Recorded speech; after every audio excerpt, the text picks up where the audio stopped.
to my girl Simone, Amelia, and to all the boss ladies worldwide. The theme of today's International Women's Day is inspiring change. That's the theme for this year. And I want to thank my sponsors in a second. I especially want to thank Claudette Faison, who's wave Claudette, please. Claudette is the founder of Youth at Risk, and the beautiful Sue Sai over here has donated some artwork. So I want to thank Dove from Flat City, who always supports me. I want to thank Indeed because they contributed to the sponsorship of this event and the gift bags, spray ground backpacks. Flood Watchers gave jewelry. What else is in there? Leah from Married to the Mob. What else have I got in there? Oh, secure condoms. Woo! People say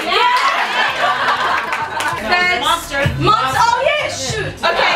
So I work with Monster, and everyone's got headphones by now. If you don't, I don't know what you're doing, because everyone's got a headphone. And LRG Women, and they're relaunching. So LRG Girls sent really cute pie. 20-gram vodka is a vodka infused with cognac. And they've supported a lot of my events, and it's going to get us very nice in the next couple hours. So, okay. I joined forces with PYNK magazine. What is a woman on top? She's one of respect, strength, love, sex, power.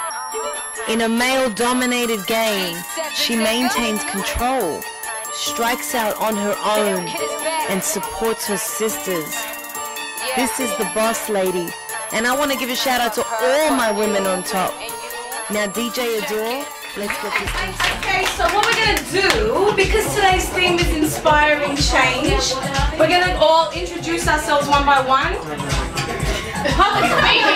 Yeah, come on. Just quickly say who you are, what you do, and how you inspire change through either who you are or what you do.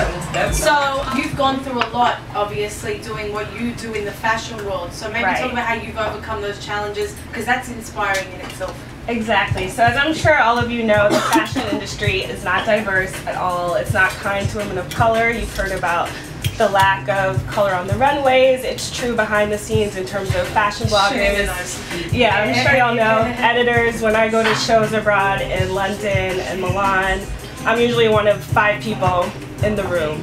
And it's even more difficult because I'm doing it on my own. I'm not working for a Condé Nast, you know, so the seats aren't always a given, the invitations aren't always at the door, but I've been very persistent and just kept going, and I'm starting to break through a little bit. So I guess how I inspire to aspire is just by continuing to truck on in the fashion industry. It's not easy, it's not friendly, it's sometimes hostile and aggressive, but just representing for not only women of color, but intelligent women of color. I think that it's important that, you know, I've been told no a lot of times, and it really only takes one yes, and I think that a lot of people don't really.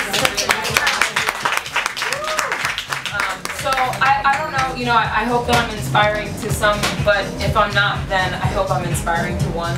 But, you know, I just want people to know that no matter what they love to do, that they can always find love somewhere. Just seeing, especially the last 10 years, like those of you who have been, you know, around for the last 10 years, it's like there's been such a dramatic change in the media, and also I think with that is the pressure on women. And I think, you know, coming up, anybody that's been in the modeling, the video model, any type of in front of camera work, you know that it is so easy to just get caught up in that thing of like, my nose, my eyes, my this. They never knew what I was racially, ethnically, whatever.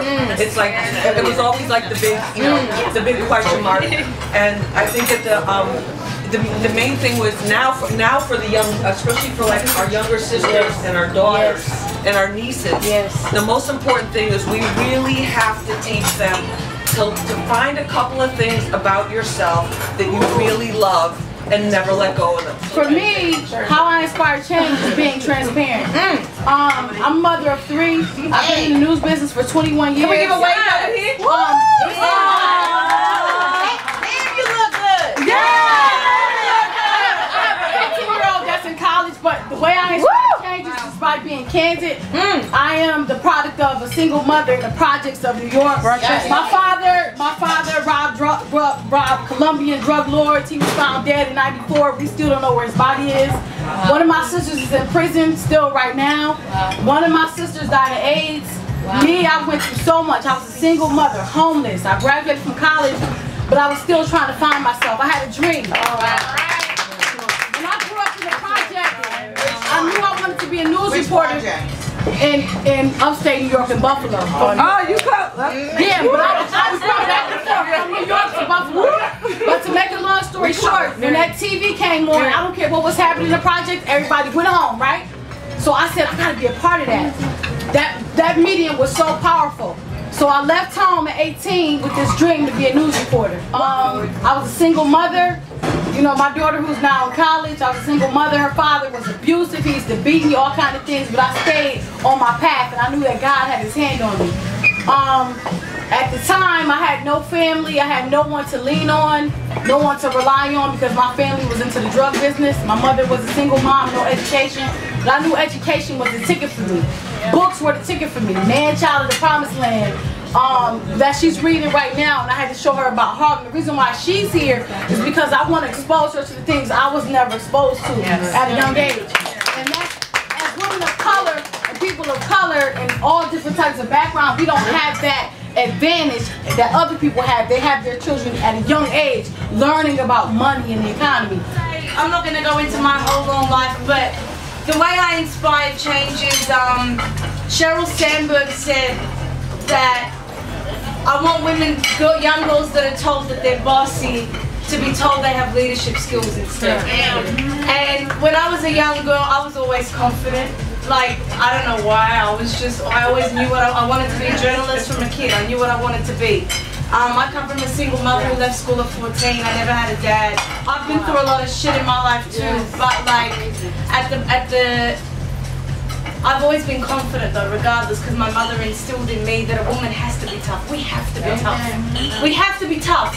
At the end of the day, toughness is what gets us through these hard times that we experience. So to each and every woman, you all have inspired me. Words can't describe how I feel. But our saying at PYNK is to being pretty, powerful, and provocative. We say everybody.